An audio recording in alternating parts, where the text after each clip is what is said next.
ఆయనతో వెంట ఉంటాం. ఆయనకు మంచి ఉన్నప్పుడు బాగున్నాం, ఆయన బాగా కష్టంలో ఉన్న ఆయన ప్రతిభ ఉన్నాం, బాగున్నప్పుడు మమ్మల్ని బాగా చూసుకున్నాడు. ఈరోజు ఆయన మళ్ళీ కూడా ఆయనతోనే ఉంటాం, ఆయనతోనే నడుస్తాం, కడదాకా కూడా ఆయనతో ప్రయాణం చేస్తాం. ఆయన కష్టాల్లో ఉంటాం, అన్నిట్లో ఉంటాం. మేము ప్రజల పక్షాన ఉంటాం. వాళ్ళు కానీ ఏదైతే హామీలు ఇచ్చారో లేకపోతే ఖచ్చితంగా నిలదీసే కార్యక్రమం కూడా చేస్తాం. కానీ దాంట్లో మాలో లోపాలని సరిదిద్దుకుంటాం. తప్పకుండా కొందరు చెప్పినట్టు మాలో ఏమైనా లోపాలు ఉన్నాయి, ఉంటేనే ఏదో ఒక చిన్న ఉంటే తప్పకుండా సరిదిద్దుకొని ఇంకా మెరుగ్గా వచ్చే కార్యక్రమం చేస్తాం. దాడులు దయచేసి ఈరోజు వాళ్ళకి మ్యాండేట్ ఇచ్చారు. ఈరోజు ఆ రోజుల్ని చూస్తున్నాం. పల్నాడులో ఏ విధంగా దాడులు చేస్తున్నారు, ఏ విధంగా ఊర్ల మీద పడి చేస్తున్నారు. వాళ్ళు ఆలోచన చేసుకోవాలా. వాళ్ళే చెప్పారు మేము దాడులు చేసాం కాబట్టి మేము అధికారం కోల్పోయాము రకరకాలని. ఇప్పుడు వాళ్ళు చేస్తున్నారు. వాళ్ళ భాష తీరు మార్చుకోకపోతే వాళ్ళు కూడా 2029లో తప్పకుండా కూడా కూర్చుంటారు. అదేం ఇబ్బంది ఏం లేదు. మా భాషలు బాగాలేను అన్నప్పుడు మమ్మల్ని అన్నప్పుడు వీళ్ళు వాళ్ళు ఈరోజు మాట్లాడే భాషలు కూడా తప్పకుండా ఉంటాయి. కాబట్టి తప్పకుండా ఎవరు ఆడికి ఏమి వెళ్ళిపోం. ఖచ్చితంగా వాళ్ళు కూడా ఓడిపోయినప్పుడు కొన్ని నెలల తరబడో సంవత్సరాల తరబడో వాళ్ళు కూడా ఇళ్లలోనే ఉన్నారు. అవకాశాలు ఇచ్చారు ప్రభుత్వాలకు కూడా. ఈరోజు కూడా ఖచ్చితంగా ఈరోజు అయిందే 4వ తారీఖు ఎన్నిక అయిపోయింది. ఎన్నిక అయిపోగానే వచ్చి రోడ్ల మీద పడడం కదా. వచ్చిన తర్వాత ఆ ప్రభుత్వానికి టైం ఇస్తాం, వచ్చి ఉంటాం. అంతమించి ఇంకేం లేదు. అన్నిటికీ సిద్ధపడే వాళ్ళమే. అన్నిటికీ కూడా కష్టాలకి రాజకీయాల్లోకి వచ్చినప్పుడు ఇప్పుడు కూడా గెలుపులే ఉండం, ఓటమి ఉంటుంది, గెలుపు ఉంటుంది. ఈ ప్రజాక్షేత్రంలో పోయినసారి మాకు మ్యాండేట్ ఇచ్చారు, ఈసారి వాళ్ళకి మ్యాండేట్ ఇచ్చారు, రేపు మళ్ళీ మాకు మ్యాండేట్ ఇస్తారు. ఒక్కసారి అందరూ గుర్తుపెట్టుకోవాల్సింది ఏంటంటే 234 సీట్లు ఉన్న తమిళనాడులో ఒకసారి కేవలం డిఎంకే 2 సీట్లే వచ్చింది, 2. తర్వాత ఎన్నికల్లో మళ్ళీ గవర్నమెంట్ 4 సార్లు డిఎంకే రాజకీయ జీవితంలో డిపాజిట్స్ కోల్పోయింది, 4 times. ప్రతిసారి గెలిచింది. కాబట్టి 2019లో మేము గెలిచినప్పుడు తెలుగుదేశం పని అయిపోయింది అన్నారు.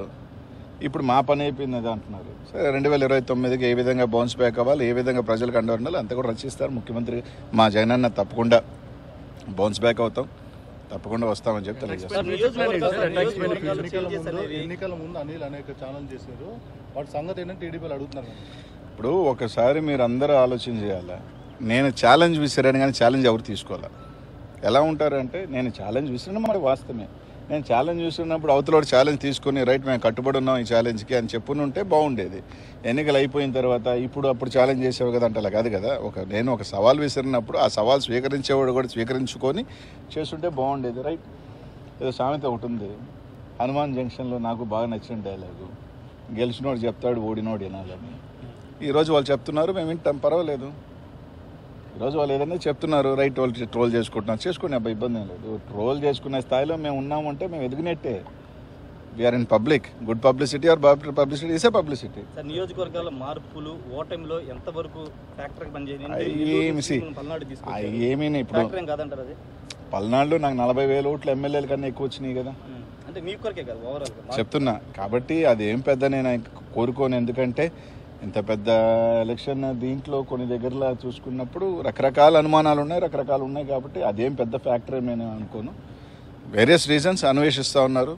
కొన్ని మాకు తెలుసుకోని కారణాలు, మా నాయకులు కూడా కారణాలు ఎందుకు పోయినాయి, రకరకాల కారణాలు వాళ్ళు అన్వేషిస్తున్నారు, మేము అన్వేషిస్తున్నాం. తప్పకుండా దాన్ని అంతా కూడా ఓవర్ హెడ్ చేసుకొని వాళ్ళు ఇచ్చిన హామీలు కానీ రకరకాలు కానీ ఖచ్చితంగా నిలబడి వాళ్ళు చెప్పిన హామీలు ఉన్నాయి కదా, అవి కూడా ప్రజలకు చేయాలా. చేయకపోతే తప్పకుండా ప్రజాపక్షాన్ని నిలబడతాం. తప్పకుండా ప్రతి ఒక్క కార్యకర్త కూడా జగన్మోహన్ రెడ్డి గారు అండగా ఉంటారు, మేము అందరం కూడా అండగా ఉంటాం. తొందరలోనే దానికి సంబంధించింది కూడా ఇది చేస్తాం.